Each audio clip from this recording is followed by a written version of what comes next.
असून मराठी भाषिक भक्त समाजास सहज समजावे म्हणून हिंदी भाषेतून मराठी भाषेत रूपांतरित करण्यात आलेला आहे.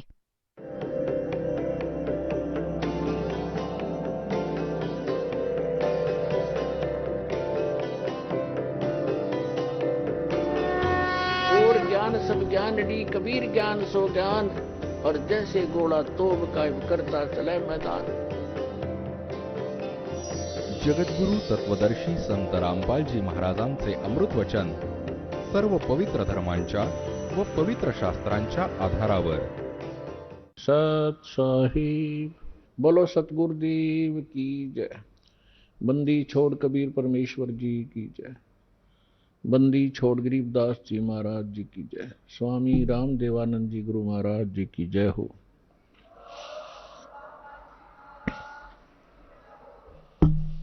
गरीब नमो नमो सतपुरुष को नमस्कार गुरु की नहीं. सुर नर मुनिजन साधुआं संतों सर्वस्ती नहीं. सतगुरु साहेब संत सब डंडो तुम प्रणाम. आगे पीछे मध्य हुए तिनको जा कुर्बान. नराकार निर्विषम काल जाल वैभंजनम निर्लेपम निज निर्गुणम. अकल अनुबेशुंदुनम सोहम सुरति समापितम सकल समाना निर्तलय. उज्ज्वल हिरंबर हरदम अम्बे परवा था है वार पार निमज्जतम. गरीब जो सुमर सिद्ध होई गणनायक गलताना. करो अनुग्रह सोई पारस पद परवाना. आदि गणेश मनाऊं गणनायक देवन देवा. चरण कमल लो लाऊं आदंत करूं सेवा. परम शक्ति संगीतम रिद्धि सिद्धि दाता सोई. अवगत गुण अतीतम सत्य पुरुष निर्मोही. जगदम्बा जगदीशम मंगल रूप मुरारी. तन मन अर्पों शीशम भक्ति मुक्ति भंडारी. सुर नर मुनि जन जावे ब्रह्मा विष्णु महेशा. शेष सहस मुख गावे पूजय आद गणेशा. इंद्र कुबेर सरीखा वरुण धर्म राय ध्यावे. समरथ जीवन जी का मन इच्छा फल पावे. 33 कोटि आधारा ध्यावे सेंस 88. उतरे बहुजल पारा कट है यम की फांसी. 33 कोटि आधारा ध्यावे सेंस 88. उतरे बहुजल पारा कट है यम की फांसी. कर जोरों विनती करूं धरूं चरण पर शीश. गुरु जी राम देवानंद जी महाराज ने दियो नाम बख्शीश. कोटि कोटि सिजदा करूं कोटि कोटि प्रणाम. चरण कमल में राखियो में बांधी जाम गुलाम. कुत्ता हूँ गुरुदेव का रामपाल दास का नाम. गले प्रेम की जेवड़ी जा खेचो वहाँ जाऊं. तो करो तो हो बावड़ू. दूर दूर करो तो जाऊं. जो राखो त्यों ही रहूं. जो देव सो खाऊं.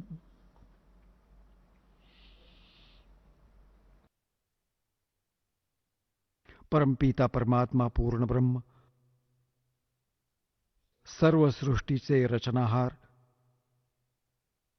कबीर देव कबीर साहेब कबीर परमेश्वरजींच्या असीम कृपेने तुम्ही सर्व परमेश्वराचे प्रिय आत्मे परमात्म्याचा महिमा ऐकण्यासाठी उपस्थित आहात. लखबर सूरा जूझ ही, लखबर सामद्दे, लखबर यती जहान में, तब सद्गुरु शरण आले. ज्या पुण्यात्म्यांना वर्तमानात मानव शरीरे प्राप्त आहेत, त्यांच्या मागच्या पुण्यांची काही गणना केली जाऊ शकत नाही की युगायुगांचे किती शुभ संस्कार तुमच्याबरोबर आहेत. त्यांच्यापेक्षाही पुण्यकर्मी प्राणी ते आहेत जे बरवाला आश्रम, सतलोक आश्रम, बरवाला जिल्हा हिसार, हरियाणामध्ये पोहोचतात, दीक्षा प्राप्त करतात. पुण्यात्म्यांनो, आपल्याला सद्गुरू नाही मिळाले, आपल्याला आध्यात्मिक टीचर चांगले नाही मिळाले, ज्या कारणाने आपण परमात्म्याकडून मिळणारे जे लाभ असतात त्यापासून वंचित राहिलो आणि मानव शरीरास व्यर्थ करून आपण संसार सोडून निघून जातो. पुढे जाऊन न जाणो किती कष्ट आपण उपसत होतो. त्यांचं ज्ञान आपल्याला नव्हतं की यापुढेही काही आहे. आता परमात्म्याच्या या तत्वज्ञानाने, त्या प्रकाशाने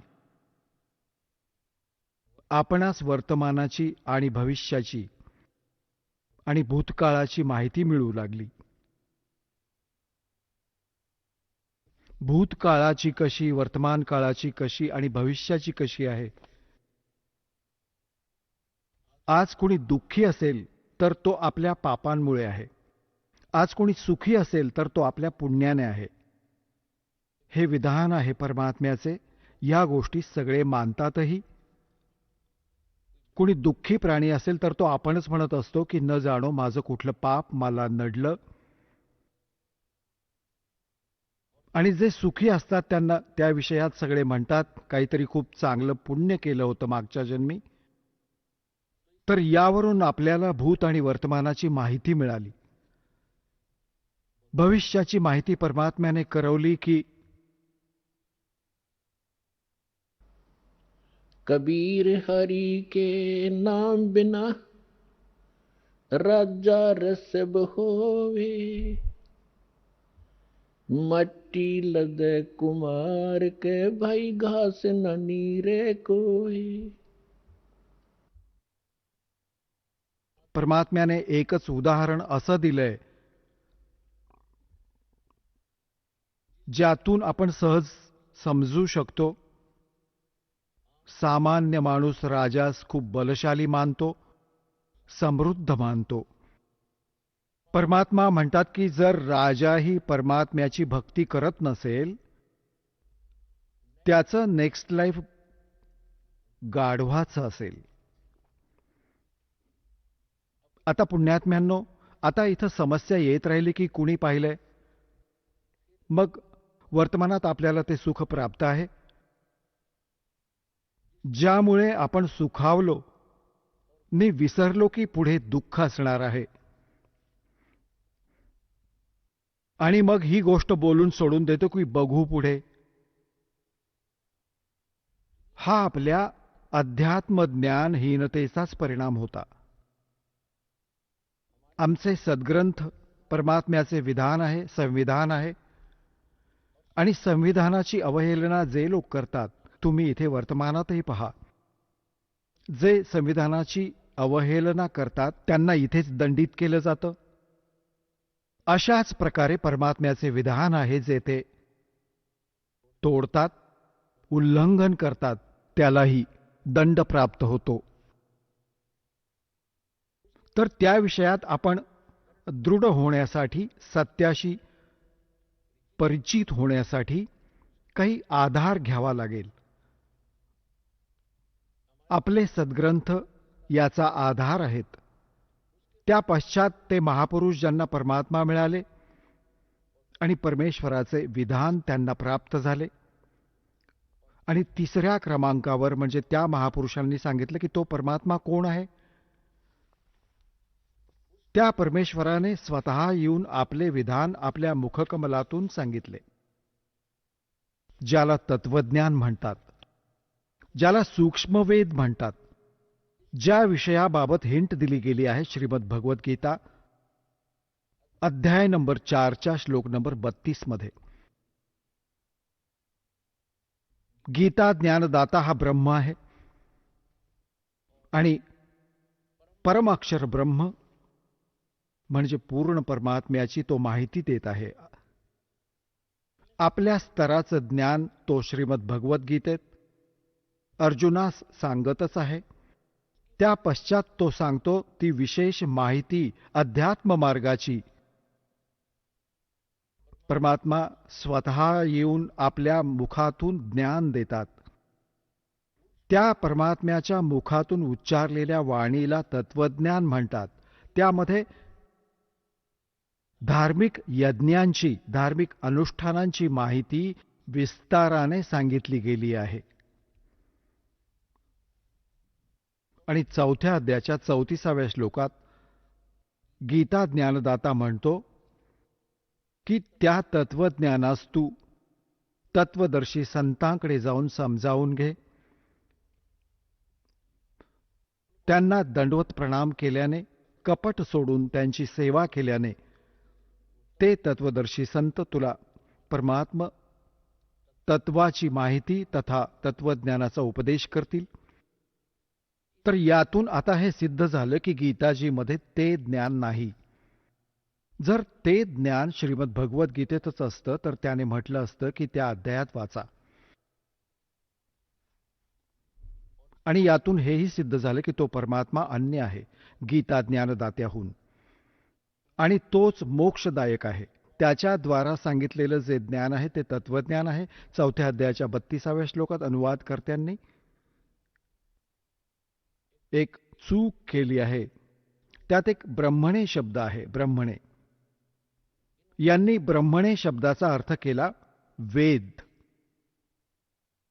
आणि हाच ब्रह्मणे शब्द आहे गीताध्याय नंबर 17 श्लोक नंबर 23 मध्ये. तिथे याच अनुवादकर्त्यांनी ब्रह्मणेचा अर्थ केलाय सच्चिदानंद घनब्रह्म म्हणजे परम अक्षर ब्रह्म, ज्याविषयी गीताध्याय नंबर 7 श्लोक नंबर 29 मध्ये गीता ज्ञानदाता म्हणतो की जी त्या तद्ब्रह्मशी, सर्व अध्यात्म ज्ञानाशी आणि सर्व कर्मांशी परिचित होते ती व्यक्ती केवळ जरा आणि मरणातून सुटण्यासाठीच प्रयत्न करते. म्हणजे जरा म्हणजे वृद्धावस्थेतील कष्ट, मरण म्हणजे मृत्यू, अर्थात जो इथून जन्म मरणाच्या कष्टातून सुटण्यासाठी साधना करतो, संसाराची काही इच्छा धरत नाही, तो त्या तद्ब्रह्मशी परिचित झालेला आहे, सर्व अध्यात्म ज्ञानाशी परिचित आहे आणि सर्व कर्मांशी परिचित आहे. अर्जुनाने 8व्या अध्यायाच्या प्रथम मंत्रात विचारलं किम तद्ब्रह्म, ते तद्ब्रह्म काय आहे. गीता ज्ञानदाताने 8व्या अध्यायाच्या 3ऱ्या श्लोकात सांगितले की ते परम अक्षर ब्रह्म आहे. म्हणजे गीता ज्ञानदात्याहून वेगळे येते. तर आपण आपल्या या अध्यात्म मार्गात पुढे जाण्यासाठी काही आधार घ्यावा लागेल. आत्तापर्यंत आपल्या कुठल्याही संत या पंथात गेलो वा त्यांचा कुठला अनुभव आपण वाचला, त्यांचे विचार जवळपास भिन्न होते, त्यांच्या साधनांमध्ये बरेच अंतर असते. तर गीताध्याय नंबर 2 श्लोक नंबर 53 मध्ये म्हटलं की हे अर्जुन, ज्यावेळी तुझी बुद्धी भ्रमित करणाऱ्या भिन्न भिन्न प्रकारच्या वचनांपासून हटून एका परमात्म ज्ञानावर स्थिर होईल, तेव्हा तू योगी होशील. योगी म्हणजे भक्त. तेव्हा तर तू भक्त म्हणवशील, नाहीतर कोणीही कुठेही तुम्ही जाल तर तुम्हाला तत्वज्ञान नाही. कुणीही माथे फिरू लबाडी करून तिथून दिशाभूल करतो, तुम्हाला सुमार्गापासून विचलित करून कुमार्गावर घेऊन जातो. आणि ज्यावेळी तुम्ही या तत्वज्ञानाने दृढ व्हाल, भले इथे ब्रह्मा विष्णू महेश येवो तुमच्या समोर, तुम्ही ज्ञानात डगमगू शकणार नाही, त्यांना विचलित कराल. हे असं ज्ञान आहे.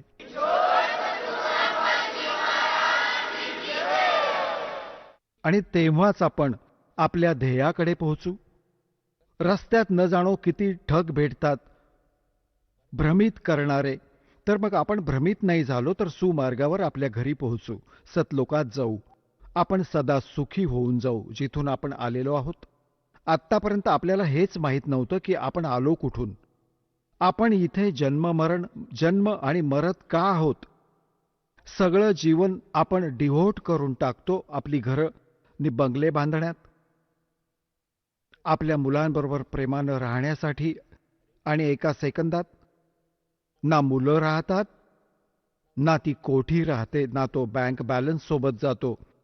सोबत जातात ती पापाची कर्म, जी सर्व जीवनात एकत्रित केली आणि भक्ती केली नाही. नेक्स्ट जीवन त्याचं फार वाईट असणार. तर आपल्याला परमात्म्याच्या ज्ञानाने भूत, वर्तमान आणि भविष्याची माहिती झाली. आता कुणी एकच व्यक्ती आहे, मानव शरीर सर्वांचे सारखे आहे. कर्मात किती अंतर आहे. ही कर्म केली कधी होती, कधी मागल्या जन्मात, भूतकाळात केली. तर भूतकाळ आजचा वर्तमानच भूतकाळ बनेल आणि आजच्या वर्तमानाने आमचं भविष्य बनेल. त्यामुळे सत्संगाला आल्यानं, परमात्म्याच्या तत्वज्ञानाशी परिचित झाल्याने प्राणी आपलं उद्दिष्ट प्राप्त करतो, समजून घेतो की मनुष्याचे उद्दिष्ट काय होतं. तर यासाठी परमात्मा सांगतात. तर पुण्यात्म्यांनो, तुम्हाला तो सत्संग मिळाला, सद्गुरू मिळाले. सद्गुरू त्यांना म्हणतात जे खरं ज्ञान देतात, जे सद्ग्रंथांवर आधारित असावे. या दासाची जितकी वचनं असतील ती महापुरुषांची, त्या महापुरुषांची वाणी ज्यांना भगवान भेटले, आणि ते आमचे प्रमाणित सद्ग्रंथ असतील ज्यांना आजवर श्रेष्ठ आणि सत्य मानत आलो आहोत. श्रीमद भगवद्गीता अध्याय नंबर 16 श्लोक नंबर 23-24 मध्ये म्हटले की अर्जुन, शास्त्रविधी त्यागून जे मनमानी आचरण करतात त्यांना ना काही सुख मिळतं, ना त्यांना काही सिद्धी प्राप्त होते, आणि ना त्यांना काही गती प्राप्त होते. आणि आपण या 3 वस्तूंसाठीच भक्ती करतो. मोक्ष मिळो, संसारात आपण सुखी राहू, आणि आपणास काही सिद्धी प्राप्त हो. सिद्धी म्हणजे आपली कार्य सिद्ध होत. आणि सद्भक्तीमध्ये या सिद्धी येतात, ज्या सिद्धींच्या आधारे एखादी सिद्धी प्राप्त करून ऋषीजन आपल्याला त्यांच्या मागे येण्यास भाग पाडत. तर आपल्याला त्या सिद्धींचा प्रयोग करायचा नाही, त्या तुमच्या या जीवनकाळात ऑटोमॅटिकली काम करत राहतील. तुमची कार्यसिद्धीच जातील, तुमच्यावर येणारी संकटे टळतील. ते भक्तीच्या सिद्धीनेच होतं. तर पुण्यात्म्यांनो, सत्संगाला येण्याने प्राण्यांना ज्ञान मिळते. परमात्म्याचे विधान ऐकून मानुष जन्म दुर्लभ है ये मिले न बारंबार, जैसे तरवर से पत्ता टूट गिरे वो बहोर न लगता डार।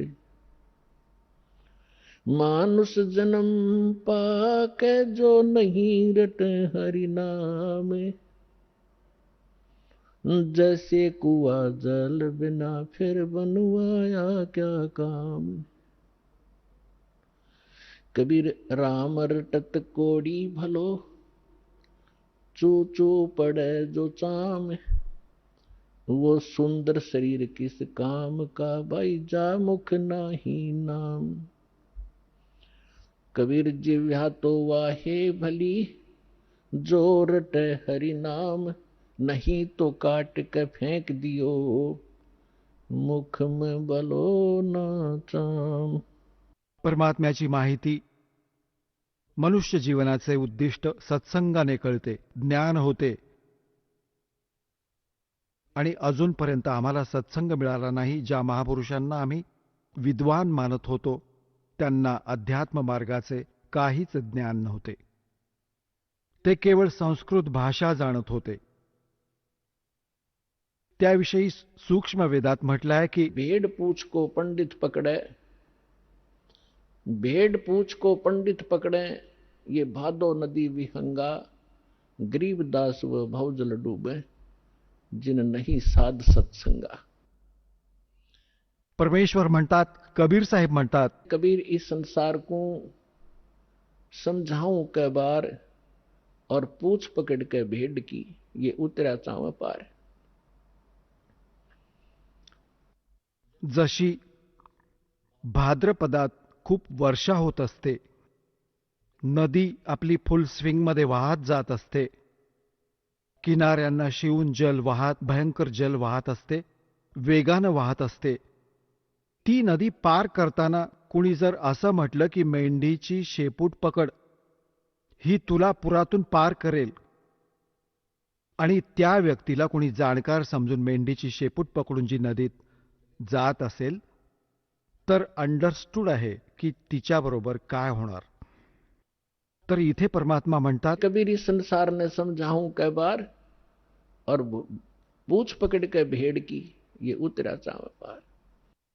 हीच गोष्ट आदरणीय गरीबदास साहेबजी जे परमात्म्याशी परिचित झाले, सचखंड पाहिलं, सतलोकास गेले आणि मग परत आले, परमात्म्याकडून प्राप्त त्या तत्वज्ञानाच्या आधारे म्हणतात की भेड़ पूछ को पंडित पकड़े, ये भादो नदी विहंगा, गरीबदास व भवजल डूबे, जिन नहीं साध सत्संगा. ज्यांना संताचा सत्संग नाही मिळाला, ते या बहुजल रूपी नदीमध्ये बुडून जातात. आणि ज्या साधना तुम्ही करत होतात, ती मेंढीची शेपूट धरायला लावली होती, श्राद्ध करा, 13वे घाला, मग फुलं उचला, अशी कामं लावली होती आम्हाला. भक्तीच्या तर आसपासही पोचलो नव्हतो, कुठं नामोनिशाण नव्हतं भक्तीचं. मग कुणी जास्तच श्रेष्ठ समजत होते. हरे राम हरे कृष्ण, सीताराम राधे श्याम, राधे राधे श्याम मिला दे, ही गीतं गात राहिलो. त्याही पेक्षा कुणी उच्च ठरले. ते म्हणतात, ओम नाम सबसे बडा, इससे बडा ना कोई, ओम नाम का जाप करे, शुद्धात्मा होई. तर हे अपुरे ज्ञान होते. ही मेंढीची शेपूट होती. आम्हाला जायचं आहे सतलोकात, जिथे आम्ही पूर्वी राहत होतो,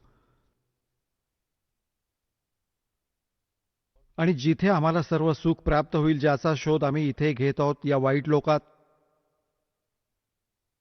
या पृथ्वीवर आणि काल ब्रह्म, ज्याचे ओम नाव आहे, हा ब्रह्म आहे. त्याच्यावर 2 शक्ती आणखी आहेत. ब्रह्मच्या वर एक परब्रह्म, एक परम अक्षर ब्रह्म. यांनाच अन्य शब्दात म्हणतात, जसं ब्रह्मला म्हणतात क्षरपुरुष किंवा क्षरब्रह्म. श्रीमद भगवद्गीता अध्याय नंबर 15च्या श्लोक 16 आणि 17 मध्ये या 3 पुरुषांची, 3 प्रभूंची माहिती आहे.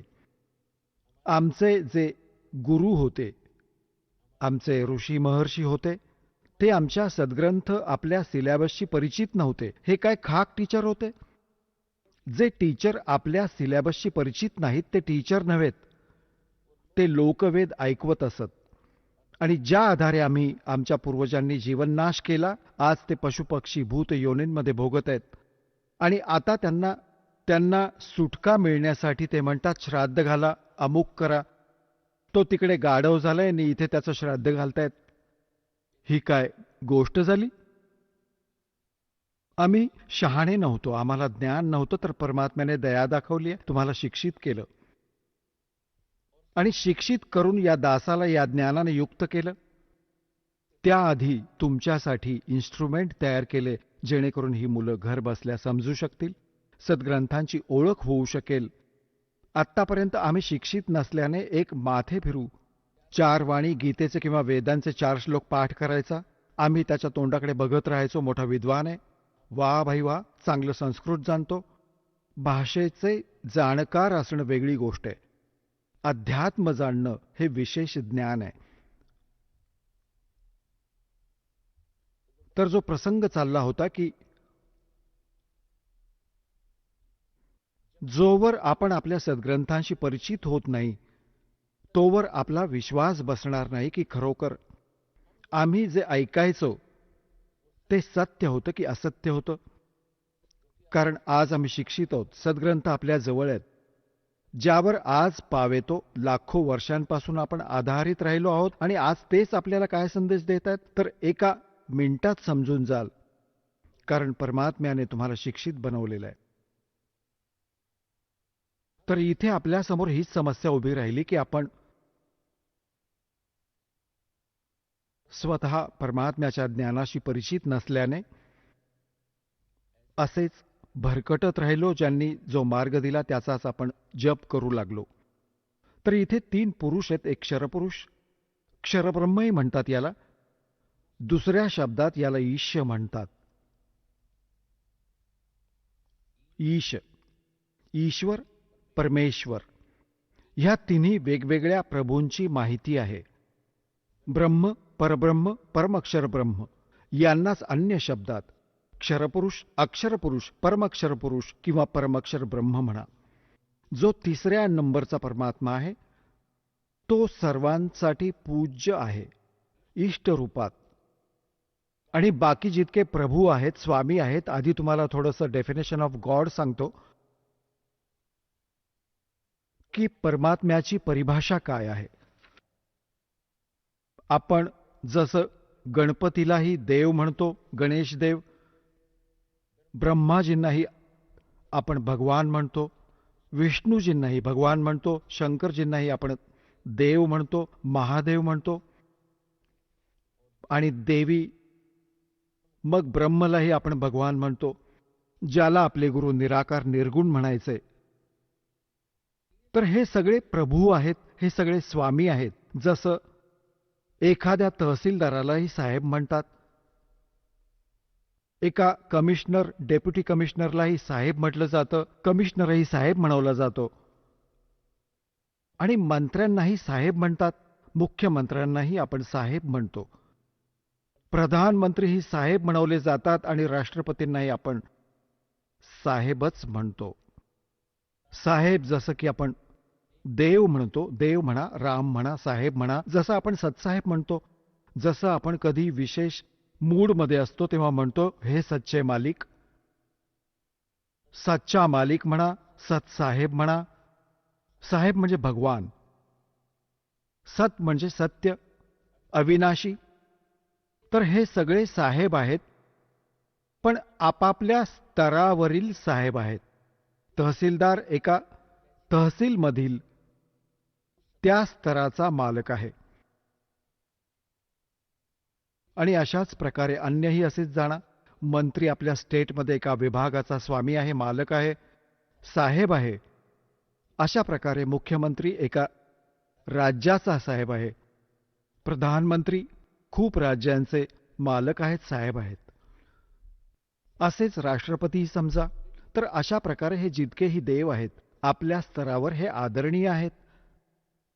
जसे तहसीलदार आहेत त्यांनाही तुम्ही प्रणाम करा, आदरानं व्यवहार करा, तेही तुमचं काम करतील. आणि अशाच प्रकारे मंत्री आहेत त्यांचाही सत्कार करा. जर तुमचा प्रधानमंत्र्यांशी संपर्क असेल तर हे सांगायची आवश्यकता नाही ना बोलायची की खालच्या स्तरावरील साहेब मग किती सहज काम करतात, करायचं तर त्यांनाच आहे. तर आज तुमचा मेळ त्या समर्थ शक्तीशी झाला आहे, आणि जे त्या समर्थ शक्तीला शरण येतात, मग खाली कितीही राम असोत, कितीही देव असोत, तुमचं काम सहजपणे करतात. त्यांनाच करायचं आहे. कारण की इथली एक व्यवस्था आहे की जसे तुम्हाला सर्वात आधी इथे जे मंत्र दिले जातात ते त्या साहेबांचेच दिले जातात. या स्टेटचे साहेब आहेत हे. त्याबरोबरच तुम्हाला त्या परमपिता परमात्म्याचीही भक्ती दिली जाते, जिची साथ असल्याने हे साहेब तुम्हाला अगदी सहजपणे लाभ देतात. यांचे हे मूल मंत्र आहेत, ही यांची पूजा नव्हे. इथे हे काही माथेपुरी भ्रमित करून टाकतात, जे 100, 200, 1000, 2000 नादी लावत आहेत नकली संत. आणि विशेष करून हे कबीरपंथी, हे राधास्वामी, धनधन सद्गुरूवाले, हे कसे भ्रमित करतात की बघा हा तर देवतांची पूजा करवून घेत आहे, हे तर प्रथम मंत्रच देवतांचे देत आहेत आणि बाता मारतात सतलोक आणि सचखंडाच्या. तर यासाठी प्रत्येक सत्संगात आम्हाला सांगता येत नाही, कारण की पूर्ण वर्षामध्ये आम्हाला सिलेबस कव्हर करायचा असतो. मग कधी कधी कुठल्या ना कुठल्या सत्संगात आम्ही नेहमीच ऐकवतो या प्रकारचे एक विवेचन करतो. तर ती आमची सीडी आम्ही बनवतो, ती तुम्ही घेऊन जा, फार स्वस्तात इथे मिळते तुम्हाला. हे तर अनमोल वचन आहे, तुमच्या मुलांच्याही कामी येईल, तुमच्याही कामी येईल. तर जो प्रसंग चाललाय की आम्ही यांची पूजा नाही करत, जसं एक पतिव्रता मुलगी असते जी आपल्या सासरी निघून जाते. पतिव्रतेचे गुण हे असतात की ती आपल्या पतीच्या व्यतिरिक्त अन्य कोणत्याही पुरुषाप्रती पतिसंभाव नाही ठेवत. पण त्या पतिव्रतेचा हा अर्थ नाही की तिने कोणत्याही पुरुषाकडे बघूच नये किंवा कोणाला प्रणामही करू नये किंवा कुणाचा सत्कार करू नये. हेही त्या पतिव्रतेमध्ये गुण असतात. आलेल्यांचा आदर करावा, जसं दीर आहे, जाऊ आहे, सासरे आहेत, सासू आहे, छोटी मोठी नणंद आहे, धाकटा दीर, या सर्वांचा यथोचित आदर करावा, त्यांचा सत्कार करावा, त्यांचं काम करावं, भांडी घासणं, पोळ्या करणं आणि जी काही 100 कामं करायची तर त्यांचा यथोचित सत्कार करावा, मृदू भाषेचा वापर करावा, तर ती पतिव्रता योग्य आहे. आणि दुसऱ्या शब्दात ती पतिव्रता ठीक आहे जी आपल्या पती व्यतिरिक्त अन्यांशी आस्था ठेवत नाही. ती पतिव्रता नसून कळलावी आहे, कारण ती सर्व घरात भांडण लावेल. तर म्हणून आम्ही भक्तही तेव्हाच होऊ नि पतिव्रता पदावर तेव्हा चालू जेव्हा आम्ही सर्व जितक्या शक्ती आहेत त्यांचा यथोचित आदर करू. तर ती पतिव्रता पत्नी मुलगी जेव्हा आपल्या सहपरिवारात राहते, जॉईंट फॅमिलीमध्ये, तर तोवर ती इतकं चांगलं वागत असते, सर्वांबरोबर मिसळते, धाकट्या दिराच्या मुलांनाही स्वतःच्या मुलांसारखं समजते, मोठ्या दिराच्या मुलांनाही आपलं मानते. त्यांना असं नाही वाटत की आपण परके आहोत. तर पण तिची जी भावना आहे ती मनातून ती आपल्या पतीसाठी असते. आणि ही गोष्ट तिच्या तेव्हा लक्षात येईल जेव्हा ते डिव्हाइड होतील, जेव्हा भिन्न भिन्न होतील भाऊ, तेव्हा लक्षात येईल तिची आस्था कशात होती. आपल्या हिश्श्याच्या सर्व वाट्या, पेले, चमचेही उचलून आपल्या घरी नेऊन ठेवेल, एक चमचाही सोडणार नाही दुसऱ्यासाठी, आणि आपल्या पतीबरोबर निघून जाईल. तर त्यावेळी त्या पतिव्रतेचं माहीत झालं की ती पूजा कोणाची करत होती. तर त्याच प्रकारे इथे एक सहपरिवार आहे आपला. हे ब्रह्मा, विष्णू, महेश हे देव आहेत आणि इथले अधिकारी आहेत. हे एक विभागीय मिनिस्टर आहेत. या एका ब्रह्मांडामध्ये ब्रह्माजी रजोगुण विभागाचे, विष्णूजी सत्वगुण विभागाचे आणि शंकरजी तमोगुण विभागाचे. आणि अन्य जे देव आहेत, जसं की गणेशजी आहेत, दुर्गाजी आहेत, यांचाही आपल्या या अध्यात्म मार्गात खूप सहयोग आहे. आता यांचं जसं आपण आपल्या सतलोकात जायचं आहे, स्वलोकात जायचं आहे, जसं आपण परदेशी गेलो आहे आणि आपल्याला आपल्या देशात यायचं आहे आणि तिथे आपण असा काही बिझनेस व्यापार करत होतो, काही कारणाने आपलं तिथे नुकसान झालं, विजेचं कनेक्शन कापलं गेलं, टेलिफोन सुविधा बंद झाली, गॅस बंद झाला, तर आपण कंगाल झालो. या सर्व सुविधा समाप्त झाल्या, आपण महादुःखी झालो. आणि तिथून तुम्ही निघू नाही शकत जोवर त्यांचं सगळं कर्ज क्लिअर करत नाही, येऊ देणार नाहीत तुम्हाला, नो ड्यूज सर्टिफिकेट मिळणार नाही. आणि तिथे कोणी तुम्हाला असा दयाळू समर्थ मिळाला तुम्हाला म्हणाला की तुमचं कनेक्शन पुन्हा सुरू करून देतो तुमच्या गॅरंटीने, आणि तुम्ही नव्याने मेहनत करा, प्रामाणिकपणे मजुरी करा आणि यांचे टॅक्स भरत राहा. विजेचं बिल भरायला सुरुवात करा. टेलिफोनचं कनेक्शन करवून देतो आणि मेहनत मजुरी करून आपलं बिल भरायला सुरुवात करा. त्या सुविधा सुरू होऊन जातील आणि पुन्हा तो धनी होऊन आणि सर्व कर्जातून मुक्त होऊन आणि शिल्लक राहिलेलं धन घेऊन स्वदेशी येऊ शकतो. अगदी याच प्रकारे आपण या काळाच्या लोकात खूप मोठी पुंजी घेऊन आलो होतो. आपण खूप मोठ्या सावकाराची मुलं होतो, मुली होतो. सतलोकामध्ये आपण आपल्या चुकीमुळे आपल्या पुंजीसकट आपल्या पुण्यांसमवेत त्यांच्यासोबत आलो. हा एक खूप छळणारा, छळवादी असा इथला मालक आहे. हा सारी कामे कपटाने करतो आणि तुमच्याच मजुरीतून काही टॅक्स घेऊन आपली 21 ब्रह्मांडे चालवतो. कबीर साहेब म्हणतात, मेरे हंसाबाई हंस रूप था जब तू आया. जेव्हा तू तिथून आलास ना, आमच्या इथून, एक खूप पवित्र आत्मा होतास. काही विकार नव्हता तुझ्यापाशी. आध्यात्मिक धन परिपूर्ण होते. आज तू अगदी रिकामा झालायस आणि गाढवापर्यंतच्या योनीतही गेलायस पुण्याच्या अभावामुळे. तर ती पुण्ये पुन्हा प्राप्त करून आपण तितकेच भक्तियुक्त होऊ जितके आपण प्रारंभी होतो. तेव्हाच आपण स्वदेशी जाऊ शकतो. मध्ये आपल्याला इथून जाण्यासाठीचा टॅक्सही द्यायचा आहे, भाडंही द्यायचं आहे. जसं जहाजातून येतो तर ते भाडंही द्यायला लागतं आणि मग पुंजी त्याहून वेगळी असते. अशाच प्रकारे तुम्हाला अशा साधना दिल्या जात आहेत परमात्म्याकडून. ते ज्ञान, जी वास्तविक भक्ती होती, जी आजवर लपवून ठेवली होती, कारण की आपण समजण्यायोग्य झालो नव्हतो.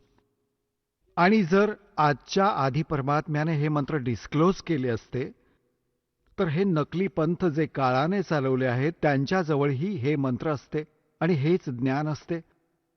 आणि ते अधिकारी नव्हतेच. अधिकारी असल्याशिवाय कोणतंही काम सफल नाही होऊ शकत. जसं एक पासपोर्ट बनवतो, पासपोर्ट ही जर अधिकाऱ्याने बनवला असेल तर तो पुढे चालेल. नाहीतर जी वेळ आल्यावर ते लक्षात आलं की पासपोर्टच डुप्लिकेट आहे तर खूप उशीर झालेला असेल आणि जेलमध्येही जावं लागेल. तर परमात्म्याने दया दाखवली होती की हे आत्तापर्यंत हे मंत्र गुप्त ठेवले होते. यामागे खूप मोठी गोष्ट आहे. ती सृष्टी रचनेतून तुम्हाला समजेल, वेळ आल्यावर सांगेन. तर प्रसंग चाललाय की परमात्म्याने दया दाखवली तुम्हाला. जेव्हा 600 वर्षांपूर्वी मालक आले, परमात्मा परमात्म्याचेच गुण बाळगतो. आता जसे बर्फाचे गुण आहेत, बर्फ तर बर्फाचेच गुण बाळगतो. त्याच्याजवळ जाल तर तसाच आभास होईल.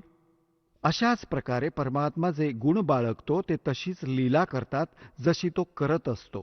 आणि त्या परमेश्वराने 600 वर्षांपूर्वी ज्या लीला केल्या होत्या तीच माहिती आपल्या सद्ग्रंथांतून मिळते की परमात्मा जेव्हा पृथ्वीवर येतो, यथार्थ ज्ञान स्वतः आपल्या मुखकमलातून, कवींसारख्या कवितांमधून, लोकोक्तींच्या माध्यमातून, शब्दावलींच्या माध्यमातून तो उच्च स्वरात बोल बोलून उच्चारण करतो. आणि त्या प्रसिद्ध कवींमधलाही तो एक असतो. पण तो असतो परमात्मा. आणि तो परमात्मा आपले यथार्थ ज्ञान स्वतःच देतो.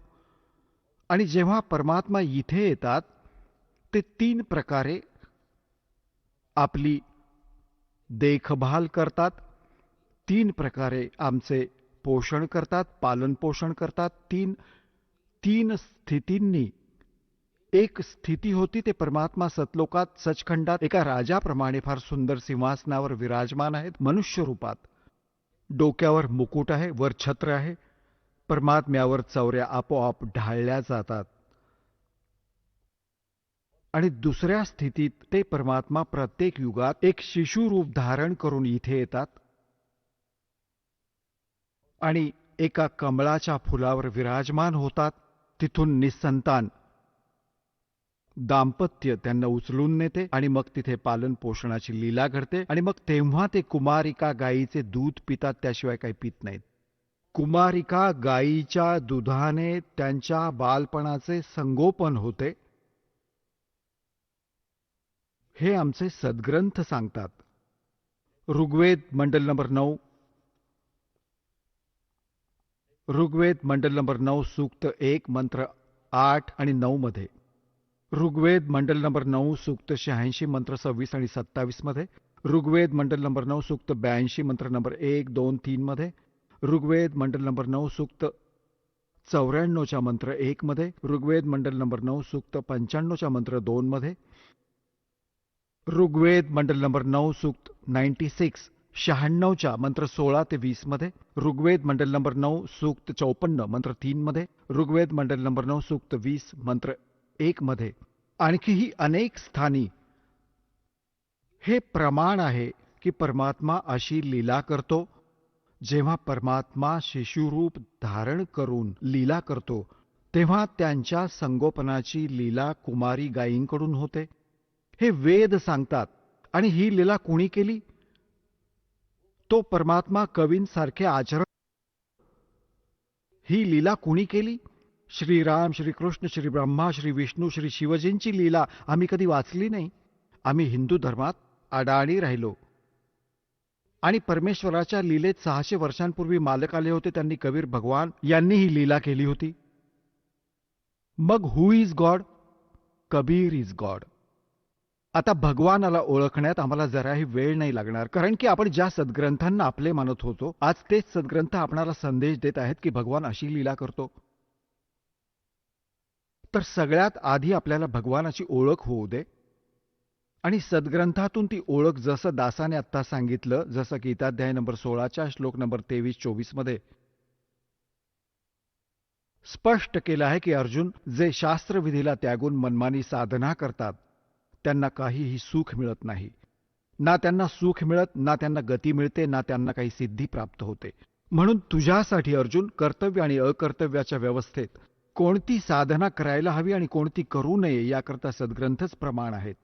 कुणाच्या लोकवेद किंवा दंतकथेवर विश्वास ठेवू नकोस. तर आज आपले सद्ग्रंथ काय सांगतात?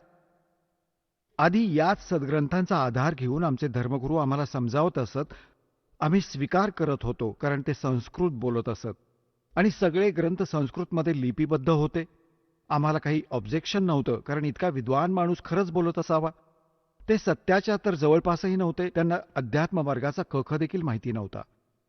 आजपर्यंत या ऋषी महर्षींना आजपर्यंत आणि त्या महापुरुषांना सोडून ज्यांना भगवंत मिळाले किंवा परमात्म्याच्या ज्ञानाव्यतिरिक्त, आता वर्तमानात या दासाच्या व्यतिरिक्त या 21 ब्रह्मांडात या अध्यात्मज्ञानाशी कुणी परिचित नाहीये. हे जग फालतू गोष्टींवरती विश्वास ठेवते आणि ना त्यांच्यापाशी हा कंप्लीट कोर्स आहे. आता जो प्रसंग चाललाय की आम्हाला स्वदेशी जायचंय आणि आम्ही चुकीच्या लोकात आलोय आणि आम्ही अध्यात्माचे धनी होतो, आपण निर्धन झालो. आम्ही पशूंपर्यंतच्या योनीत भटकतो, झाडपाला खाऊन गुजराण करतोय आणि आम्ही सतलोकात काय आहार घेत होतो, कशा सुविधा आम्हाला प्राप्त होत्या, त्याची तुलना आम्ही या काळातल्या स्वर्गलोक आणि ब्रह्मलोकातही करू शकत नाही. जे सुख तुम्हाला तिथं प्राप्त आहे, त्याच सुखाची तुमच्यात अजूनही इच्छा आहे आणि त्या शोधात तुम्ही जात असता. रस्त्यात न जाणो किती लबाड ठग भेटतात, मिसगाईड करून तुम्हाला भ्रमित करून टाकतात, ध्येयापासून दूर करतात.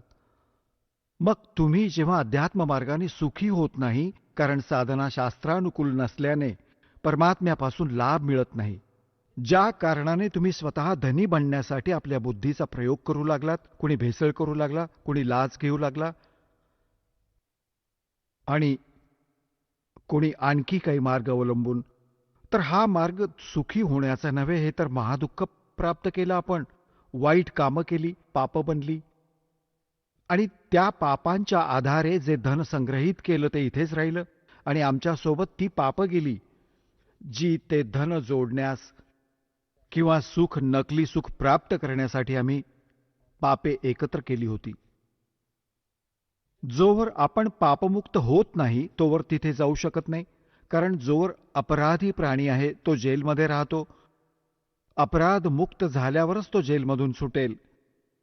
तर आधी परमात्मा तुमच्या त्या पापांचा नाश करतील जी तुमची संचित आहेत, आधीची एकत्र केलेली आहेत. आणि दुसरा मग तुम्हाला असा विधी देण्यात येईल की ज्या योगे वर्तमानातील सुद्धा तुमच्या भविष्यात जी दुःख येतील, जी तुमच्या प्रारब्धात लिहिलेली आहेत. प्रारब्ध म्हणजे नशीब.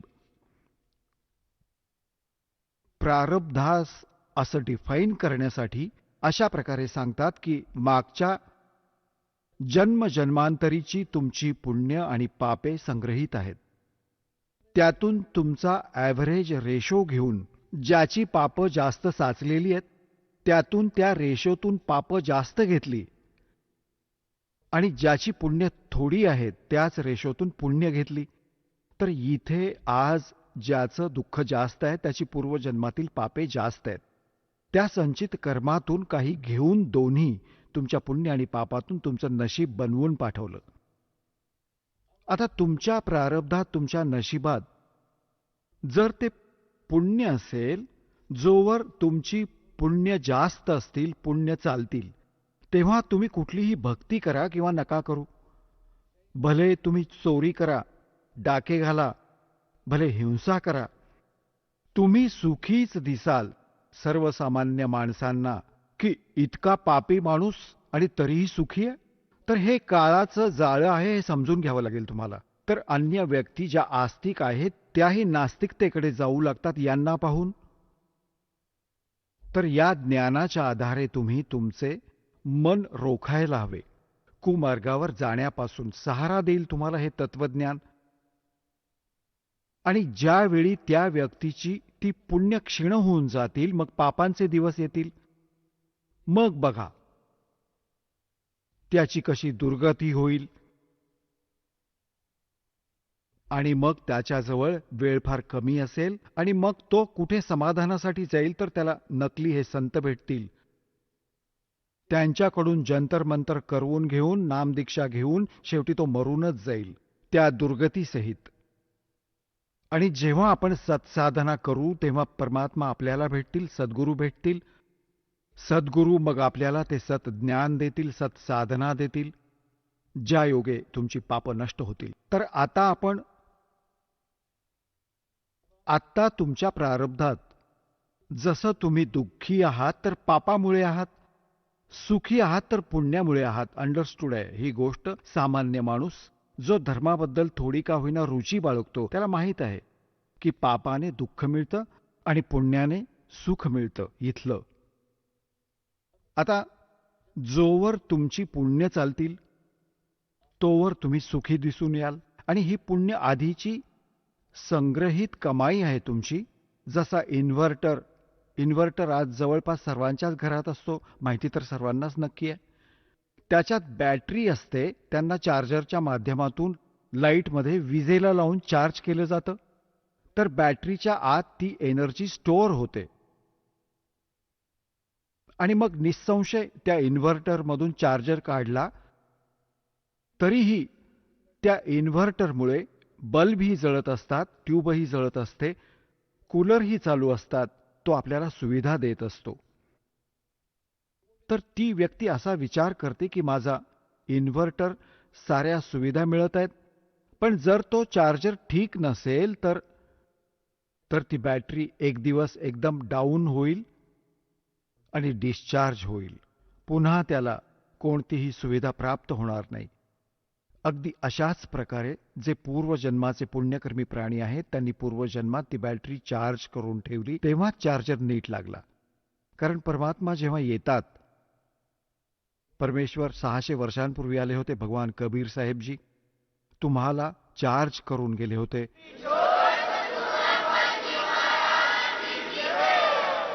चला आता आपण त्या श्रद्धाळूंचे अनुभव जाणून घेऊयात ज्यांनी जगद्गुरू तत्वदर्शी संत रामपालजी महाराजांकडून दीक्षा प्राप्त केलेली आहे, तसेच त्यांच्याद्वारा सांगितलेल्या भक्ती मार्गावर चालत आहेत. नमस्कार. नमस्कार. आपलं नाव? गीता जितेंद्र पवार. आपण कुठून आलात? मी जळगाव महाराष्ट्र इथून आले. आपला व्यवसाय काय आहे? मी धरणगाव तालुका धरणगाव आणि तिथं शेरी म्हणून गाव आहे, तिथं मी पोलीस पाटील या पदावर 7 वर्षापासून कार्यरत आहे. संत रामपालजी महाराजांची गुरुदीक्षा आपण कधी घेतली? मी नोव्हेंबर 2013 मध्ये संत रामपालजी महाराजांची गुरुदीक्षा घेतली. संत रामपालजी महाराजांची गुरुदीक्षा घेण्या अगोदर आपण व आपला परिवार कोणती भक्तिसाधना करत होतात? संत रामपालजी महाराजांची गुरुदीक्षा घेण्याआधी आम्ही ज्या पूर्ण महाराष्ट्रामध्ये भक्ती साधना चालू आहेत, ब्रह्मा विष्णू महेश दुर्गा देवी यांची साधना करणे, तसंच मी गुरु स्वामी समर्थ महाराजांना केलेलं होतं. त्यामुळे केंद्रात होणाऱ्या सगळ्या साधना मी करत होते. दुर्गा सप्तशतीचे पाठ करणे, गुरुचरित्राचे पारायण करणे, नवनाथांचे पारायण करणे, प्रत्येक पौर्णिमेला मी घरामध्ये सत्यनारायण करत होते. त्या दिवशी मी पूर्ण दिवस उपवास करायचे आणि मार्गशीर्ष महिन्यातले गुरुवार, वैभव लक्ष्मीचे शुक्रवार करणे, 16 सोमवारचा उपवास मी खूप कडक करायचे. सकाळपासून काहीच खात नव्हते. पूर्ण दिवसभर नारळाच्या पाण्यावर राहायचे निराहार आणि संध्याकाळी पांढरे वस्त्र घालून भगवान शंकराच्या मंदिरात जायचे. 108 बेल शंकराच्या पिंडीवर वाहायचे आणि पांढरं फूल भगवान शंकराला व्हायचं आणि फक्त मोतीचुराचे लाडू खायचे. जसं तुम्ही सांगत आहात की पूर्वीपासूनच आपण भक्ती साधनेत होतात. विशेष करून आपण स्वामी समर्थ यांच्या मठाशी निगडीत होतात आणि त्यांच्या मठामध्ये जी भक्ती साधना देतात तीच भक्तिविधी आपण करत होतात आणि महादेवाचे आपण उपासक होतात आणि महादेवाच्या मंदिरात जाणे, त्यांच्यावर बेलफूल वाहणे या भक्तिविधी आपण करत होतात. तर संत रामपालजी महाराजांची भक्तिविधी घ्यावी किंवा त्यांच्याकडनं गुरुमंत्र घ्यावा याची गरज आपल्याला का भासली आणि आपण संत रामपालजी महाराजांच्या शरणात कसे आलात? मी संत रामपालजी महाराजांच्या शरणामध्ये माझे नंदुभाऊ होते. त्यांनी आधी संत रामपालजी महाराजांकडनं गुरुदीक्षा घेतलेली होती. त्यांनी आम्हाला पुस्तक दिले ज्ञानगंगा. कारण की माझा मुलगा आहे ना, तो जन्मापासूनच आजारी राहत होता. त्याच्यासाठी आम्ही जळगावचे पूर्ण दवाखाने फिरलेलो होतो. महिन्यातून आम्ही फक्त 15 दिवस घरी राहायचो आणि 15 दिवस हॉस्पिटलमध्ये माझा मुलगा ॲडमिट राहायचा. म्हणजे आम्हाला चुकणं होतंच आमच्या घरामध्ये, कारण की एकुलता एक मुलगा, तो पण 15 दिवस आजारी. माझ्या मिस्टरांचा पण कामधंदा व्यवस्थित नव्हता, कारण की 15-15 दिवस दवाखान्यात राहिल्यामुळे त्यांचं पण काम 15 दिवस बंद राहायचं आणि 15 दिवसाच्या इन्कममध्ये आम्ही दवाखान्याचा पूर्ण खर्च त्याचा करू शकत नव्हतो आणि घरातला पण खर्च आमचा चालत नव्हता त्याच्यामुळे. मग अशी परिस्थिती असल्यामुळे माझ्या नंदुभाऊंनी सांगितलं की मी संत रामपालजी महाराजांना गुरु केलेले आहे, तू पण हे ज्ञानगंगा पुस्तक वाच आणि तुला काय वाटतं ते तू सांग. मग ते पुस्तक मी वाचलं, म्हणजे वाचलं, 2-4 पानं वाचले आणि मग मी म्हटलं, ते वाचल्यानंतर मी शेवटी बघितलं तर भक्तांचे अनुभव होते त्या पुस्तकाच्या शेवटी. मी म्हटलं बघू कोणाला काय काय लाभ झालेले. मी पूर्ण प्रत्येक एकाने एक अनुभव वाचला आणि मला ते अनुभव वाचल्यामुळे मनातून विश्वास झाला की माझं दुःख इथं निवारण होऊ शकतं. मग मी माझ्या नंदुभाऊंना सांगितलं की तुम्ही जेव्हा आश्रमात जाल तेव्हा मला पण तुमच्यासोबत यायचं आहे. पण त्याआधी माझी संत रामपालजी महाराजांविषयी अशी इमेज होती की जसे इतर बाबा असतात तसा ते पण काही चमत्कार करणार आहेत, ते पण काही धागे दोरे देतील असं मला वाटलं होतं. अशी मी इमेज करून आश्रमात गेले होते. पण आश्रमात गेल्यावर तिथलं वातावरण बघितल्यामुळे आणि तिथलं जे वातावरण म्हणजे खूपच चेंज होतं आणि ते मी पूर्ण आश्रम फिरले तर एकदमच वेगळं वाटलं. त्याच्यामुळे मी संत रामपालजी महाराजांकडे गुरुदीक्षा घेतली. जसं तुम्ही सांगत आहात की आपण संत रामपालजी महाराजांची नामदीक्षा घेण्या अगोदर फक्त केवळ त्यांचा आश्रम बघण्यासाठी आपण गेला होतात आणि त्या आश्रमातलं वातावरण बघून आपल्याला नामदीक्षा घ्यावी अशी वाटली आणि आपण संत रामपालजी महाराजांची नामदीक्षा घेतली. तर मला असं विचारायचं आहे, संत रामपालजी महाराजांची जेव्हा आपण नामदीक्षा घेतली त्या नामदीक्षेमुळे आपल्याला व आपल्या परिवाराला काही लाभ, काही किंवा चेंज असा काही आढळला का? हो, आश्रमातून आल्यावर मला माहीतच नव्हतं की आश्रमात जाण्याच्या आधी माझ्या मागे एवढा मोठा प्रॉब्लेम होता, तो मी तुम्हाला सांगू शकत नाही. ते फक्त परमात्माच जाणू शकता. कारण की तो माझा जीवनामरणाचा प्रश्न होता. जर म्हणजे मी आश्रमात गेली नसते तर मी वाचूच शकली नसती. आश्रमातून न जाता म्हणजे म्हणजे माझ्या स्वतःचा अंत करून घेतला असता, अशी गोष्ट होती ती. पण मी ती सांगू शकत नाही. आणि तिथून आल्यानंतर माझे जे मुलं होते दोघे, माझ्या ज्या मुलासाठी मी तिथं गेलेली होती, तिथं गेल्यामुळे त्याच्यामध्ये खूप सुधारणा झाली. जी त्याला म्हणजे महिन्याचे 10-15 हजार रुपये जे बिल होतं आमचं हॉस्पिटलचं, ते कमीवर म्हणजे त्याला मेडिकलमधून 2 रुपयाची गोळी सुद्धा आणली तरी त्याला फरक पडून जात होता, अशी परिस्थिती झालेली आहे आता. अजून संत रामपालजी महाराजांच्या चरणी आल्यामुळे माझ्या मिस्टरांची जी नोकरी गेलेली होती ती परत मिळालेली आहे. सारख्या दवाखान्यात राहून आणि आश्रमाची जी ओढ आम्हाला लागली होती, जी आम्ही सारखं सतत आश्रमात जात राहायचो, जे परमात्माचं रूप होतं ते बघितल्यामुळे घरी चैनच पडत नव्हती की परमात्माला दर महिन्याला बघायला जायचं संत रामपालजी महाराजांना, अशी ओढ लागली होती. त्याच्यामुळे सारख्या सुट्ट्या पडल्यामुळे माझ्या मिस्टरांची नोकरी गेलेली होती आणि ती नोकरी फक्त संत रामपालजी महाराजांच्या आशीर्वादामुळे परत प्राप्त झालेली आहे. कारण आम्ही संत रामपालजी महाराजांना प्रार्थना लावली होती जेव्हा नोकरी गेली तेव्हा. त्यांनी सांगितलं होतं की बेटा तुम्ही काही चिंता करायची नाही, संत रामपालजी महाराजांनी. मग त्यानुसार आम्ही कुठंच काही केलं नाही आणि त्याच्यामुळेच माझ्या मिस्टरांची नोकरी परत मिळालेली. माझी जी मुलगी होती जेव्हा आम्ही आश्रमात गेलो होती तेव्हा 5 वर्षाची होती आणि तिला पण प्रॉब्लेम होता. तिच्या किडनीमध्ये आम्ही तिला जळगावमधले सगळे चाइल्ड स्पेशलकडे नेलं होतं. तिचे सोनोग्राफीचे रिपोर्ट केले आणि त्यानंतर तिने प्रथम नाम घेतलेलं होतं तेव्हा तिचे रिपोर्ट केले तेव्हा. मग ते रिपोर्टमध्ये काही समजत नव्हतं. मग आश्रमात जाण्याआधी सोनोग्राफी केली, त्या रिपोर्टमध्ये समजत नव्हतं. मग डॉक्टरांनी सांगितलं की तुम्हाला बाहेर गावी जायचंय तर तुम्हाला मी फक्त तात्पुरत्या गोळ्या वगैरे लिहून देतो, तिथून आल्यावर नंतर तुम्ही किडनी चेक करायची म्हणून. मग आम्ही तसंच तिला घेऊन आश्रमात गेलो. ती आजारी होती तसंच तिला नेलं आणि तिकडनं आल्यानंतर माझी मुलगी पूर्णपणे बरी झालेली होती. तिला परत डॉक्टरांकडे जायची गरज पडली नाही. हा चमत्कार फक्त संत रामपालजी महाराजांमुळे झाला होता. आम्ही 7 महिन्यांपासून आता घर घेतलेले ते पण संत रामपालजी महाराजांच्या दयेमुळे आम्हाला प्राप्त झालेले आहे. आणि सगळ्यात मोठा लाभ म्हणजे संत रामपालजी महाराजांच्या चरणी गेल्यामुळे परमात्मा आम्हाला जो मोक्ष देणार आहे, आध्यात्मिक लाभ, सगळ्यात हा मोठा महत्त्वाचा आहे. संत रामपालजी महाराजांच्या वचनांमध्ये एवढी शक्ती आहे की अशक्य गोष्टी सुद्धा शक्य होऊ शकते. आणि परमात्मा जर या पृथ्वीवर कुठे असेल तर ते फक्त संत रामपालजी महाराज आहेत. मला कारण आश्रमात जाण्याआधी विश्वास नव्हता की या पृथ्वीवर देव असू शकतो म्हणून, पण आश्रमात गेल्यावर जे मी परमात्माचं रूप बघितलं त्याच्यामुळे मला असं वाटलं की संत रामपालजी महाराजच परमात्मा आहेत म्हणून. जसं तुम्ही सांगत आहात की संत रामपालजी महाराजांच्या सद्भक्तीमुळे आणि त्यांच्या सत्साधनेमुळे आपल्याला व आपल्या परिवाराला बरेचसे लाभ प्राप्त झालेत. तर ह्या अनुषंगाने आपण जे इतर श्रोतावर्ग आज आपल्याला बघत आहेत किंवा जे भक्त समाज आहे त्यांना आपण काय संदेश देऊ इच्छिता? मी संदेश तर देऊ शकत नाही, फक्त प्रार्थना करू शकते. नरदेह आपल्याला पुन्हा प्राप्त होणार नाही आहे आणि जे मनुष्य जन्म आपल्याला मिळालाय त्याचं सार्थक करण्यासाठी तुम्ही संत रामपालजी महाराजांची शरण ग्रहण करा आणि मोक्ष प्राप्त करून घ्या. जसं तुम्ही सांगत आहात की संत रामपालजी महाराजांची नामदीक्षा घेतल्यामुळे भक्ताला किंवा साधकाला बरेचसे लाभ प्राप्त होतात. जसे आपल्याला लाभ प्राप्त झालेत तसे साधकाला सुद्धा लाभ प्राप्त होऊ शकतात.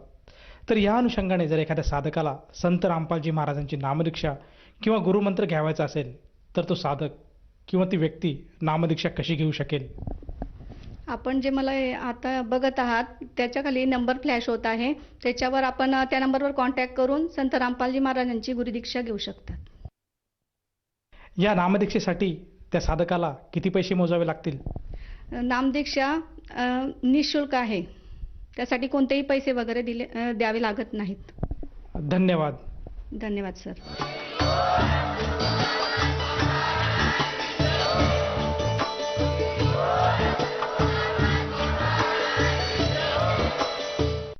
आपण ऐकत होता जगद्गुरु तत्वदर्शी संत रामपालजी महाराजांचे मंगल प्रवचन. निःशुल्क नामदीक्षा प्राप्त करण्यासाठी आणि अधिक माहितीसाठी संपर्क करा 7030303951 7030303952. आमची वेबसाईट आहे www.jagadgururampalji.org. सर्व पवित्र धर्मांच्या व पवित्र शास्त्रांवर आधारित प्रमाणित अनमोल पुस्तक ज्ञानगंगा किंवा जगण्याचा मार्ग यापैकी कोणतेही एक पुस्तक निःशुल्क मागवण्यासाठी आम्हाला आपले पूर्ण नाव, पूर्ण पत्ता, पिनकोड सहित आणि फोन नंबर लिहून 7030303951 7030303952 नंबरवर SMS करू शकता किंवा आम्हाला 7030303950.